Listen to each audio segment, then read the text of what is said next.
ശരി, ഗണഗീതം മതേതരമോ എന്ന ചോദ്യത്തിന് ഗണഗീതം എന്ന് പറയുന്നത് RSSന്റെ വാക്കാണ്. അതുകൊണ്ട് RSSന്റെ പാട്ട് അത് മതേതരമല്ല എന്നുള്ളതാണ് എന്റെ സമ്മതിക്കോ? ഇല്ല ഇല്ല.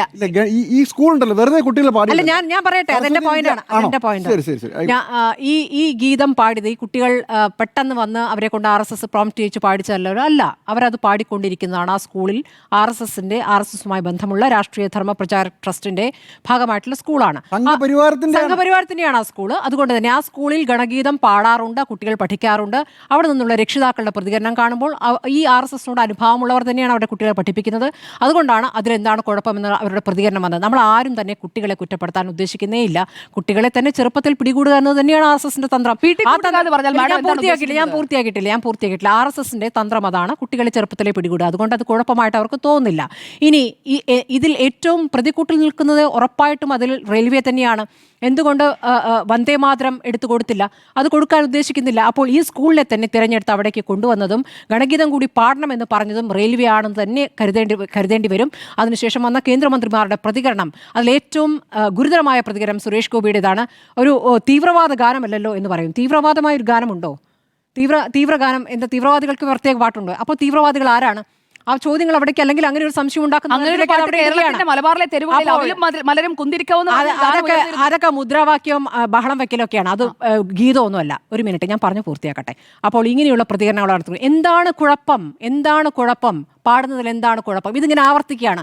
അങ്ങനെ പറഞ്ഞ് ഒരു കുഴപ്പമില്ല എന്ന അവസ്ഥയിലേക്ക് എത്തിക്കുക. അതാണ് പ്രിൻസിപ്പളിന്റെ പ്രതികരണവും അതാണ് മനസ്സിലാക്കുന്നത്. എന്താണ് കുഴപ്പം? ആ പാട്ടിലെ വരികൾ പറയുന്നു, ആ പാട്ടിൽ നിർമാല്യമുണ്ട്, ബലിഹവ്യമുണ്ട്. ഇതൊക്കെ തന്നെയും ഹൈന്ദവ വിശ്വാസവുമായി ബന്ധപ്പെട്ട കാര്യങ്ങളാണ് അവിടെ പറയുന്നത്. അല്ല, അത് പറയില്ല. മാത്രമല്ല, ഹിന്ദു സാംസ്കാരിക സാമൂഹ്യ പരിഷ്കർത്താക്കളുടെ പേരുകൾ മാത്രമാണ് ആ വരികളിലുള്ളത്. അപ്പോൾ അതൊക്കെ തന്നെയും ഒരു വിഭാഗത്തെ ഹിന്ദു അഭിമാനം, ഹിന്ദു രാഷ്ട്രം എന്ന് അഭിമാനിക്കുന്നവർക്ക് ഹിന്ദു രാഷ്ട്രം തന്നെ മതി. കാരണം ദേശഭക്തിയുമായി അല്ലെങ്കിൽ സ്വാതന്ത്ര്യ സമരവുമായി ഒരു ബന്ധവുമില്ലാത്ത RSSനെ എങ്ങനെയെങ്കിലും ദേശഭക്തരുടെ ഗണത്തിലേക്ക് എത്തുകയും, ദേശഭക്തി എന്നാൽ സമം RSS എന്ന പ്രതീതി സൃഷ്ടിക്കുന്ന തരത്തിലേക്ക് അതിങ്ങനെ കൊണ്ടുവരണം. അത് പതുക്കെ കൊണ്ടുവരാനുള്ള തന്ത്രങ്ങളാണ് ഘട്ടം ഘട്ടമായി. നേരത്തെ സുജയ പറഞ്ഞ പോലെ 100ാം വാർഷികമാണല്ലോ. അപ്പോൾ 100ാം വാർഷികത്തിൽ പ്രത്യേക പദ്ധതി ഉണ്ടെന്നേ. ആ പദ്ധതിയുടെ ഭാഗമാണ് ഇതെല്ലാവർക്കും സ്വീകാര്യമാകുന്ന രീതിയിൽ, എല്ലാവരുടേതുമാണ് എന്ന രീതിയിൽ കൊണ്ടുവരികയാണ്. അവിടെയാണ് റെയിൽവേയുടെ പ്രശ്നം. അതിൽ മുഖ്യമന്ത്രിയുടെ ഫേസ്ബുക്കിലെ പ്രധാനപ്പെട്ട ഒരു വരിയുണ്ട്. സ്വാതന്ത്ര്യ സമരകാലത്ത് ഇന്ത്യയുടെ മതനിരപേക്ഷ ദേശീയതയുടെ ആണിക്കല്ലായി വർത്തിച്ച റെയിൽവേയാണ് ഇന്നിപ്പോൾ സ്വാതന്ത്ര്യ സമരത്തെ ഒറ്റിയ RSSന്റെ വർഗീയ അജണ്ടയ്ക്ക് കുടപിടിക്കുന്നത്. അതാണ് റെയിൽവേ അത് ചെയ്തു എന്നിടത്താണ്. റെയിൽവേക്ക് സ്വാതന്ത്ര്യ സമരമായുള്ള ബന്ധം, ഗാന്ധിജിയുടെ ട്രെയിൻ യാത്രകൾ, ഇതൊക്കെ നമ്മൾ എത്രത്തോളം ചരിത്രത്തിൽ പഠിച്ചിട്ടുള്ളതാണ്. അപ്പോൾ ആ റെയിൽവേയാണ് ഇപ്പോൾ ഈ ദേശവിരുദ്ധ സംഘടനയുടെ, അല്ലെങ്കിൽ ദേശവിരുദ്ധമാണെന്ന് നമ്മൾക്ക് മനസ്സിലാക്കാനാവുന്ന സംഘടനയുടെ ദേശവിരുദ്ധമെന്ന് എങ്ങനെ പറയാൻ കഴിയും? ദേശവിരുദ്ധം നിങ്ങളുടെ നിലപാടിലുള്ള ദേശം എന്നുള്ളത് വേറെയാണ്. ആ ദേശം മുഴുവൻ ഹിന്ദുക്കളാൽ നിറഞ്ഞാണ്. ദേശമായിരിക്കും. എന്റേത് അങ്ങനെയല്ല.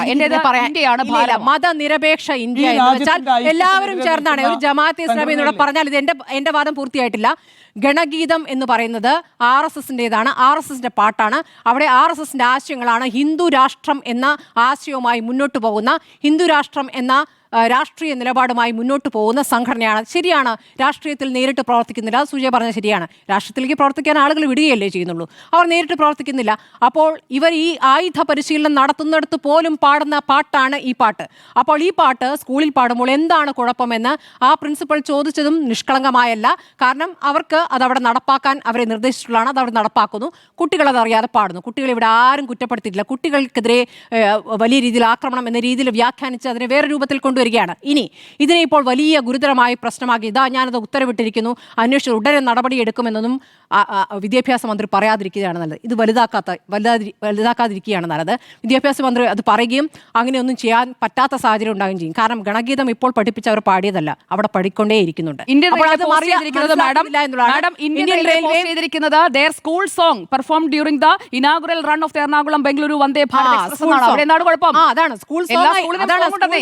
ഗണഗീതം മാറിയിരിക്കുന്നു എന്നുള്ളതാണ്. മാത്രമല്ല, വന്ദേ ഭാരതം പ്രശ്നമല്ല. അതെ, അതാണ് വന്ദേ ഭാരതം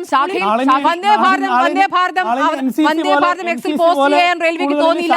റെയിൽവേക്ക് ഈ ഗണഗീതം തന്നെ പോകണമെന്നുണ്ട്. സ്കൂൾ സോങ് ആണ്. എന്താണ് കുഴപ്പം ഇന്ന് അത് ആവർത്തിക്കും. എന്താണ് കുഴപ്പം എന്ന രൂപത്തിലേക്ക് ഇത് കൊണ്ടുവരും.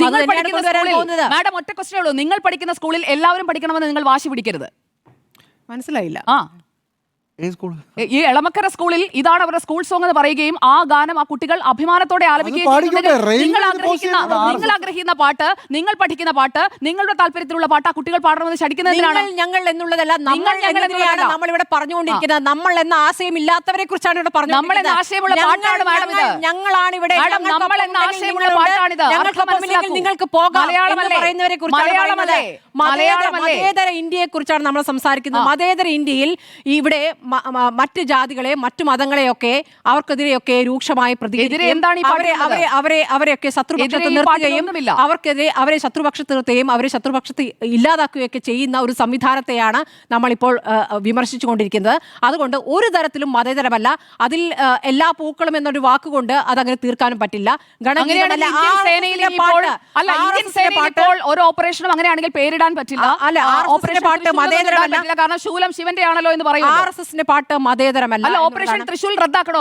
RSSന്റെ പാട്ട് അല്ല, എല്ലാ കാര്യങ്ങൾക്കും പേരുകൾ അങ്ങനെയാണ് ഇടുന്നത്. ഇപ്പോൾ അതാണല്ലോ ഇട്ടുകൊണ്ടിരിക്കുന്നത്. അതാണ് അതുകൊണ്ടാണ് പറഞ്ഞത് നിങ്ങൾ ഇവിടെ ഹിന്ദു രാഷ്ട്രം ഉണ്ടാക്കാൻ വേണ്ടി പടിപടിയായി ചെയ്തുകൊണ്ടിരിക്കുകയാണ്.